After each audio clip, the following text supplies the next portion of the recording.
हिंदुत्वाचा कट्टरता हे लोक दाखवत आहेत ना बीजेपी वाले, त्यांचे टोपीवाले फोटो आले ना काल आशिष शेलारांचे की नाही आले?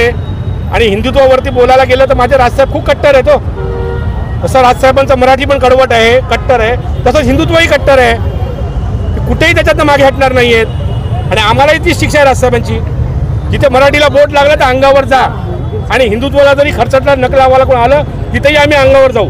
पण जे चुकीचं वागतायत, जे हे हिंदू असून सुद्धा आपसामध्ये भांडणं लावत आहेत, राजसाहेबांनी पूर्वीही हे वाक्य बोललेले आहेत की आता मराठी माणूस एकटं होतोय, मूठ एकत्र झाली आहे वज्रमूठ, तर हे लोक जातीचं राजकारण घडवतील.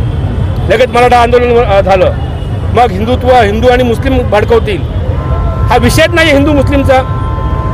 जर मतदार डुबार असेल तर तो कोणताही असेल, त्यांच्यासमोर 3 नावं आली, ती मराठी होती, ती वाचून दाखवली. कल्याण डोंबिवलीमध्ये मराठी जास्त आहेत, ती नावं वाचून दाखवली.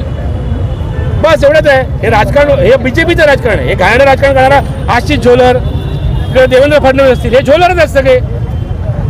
जिंकतात कसे? इथे पियुष गोयलला 99 मतं पडत आहेत, तेव्हा मनसे भाजप बरोबर होती.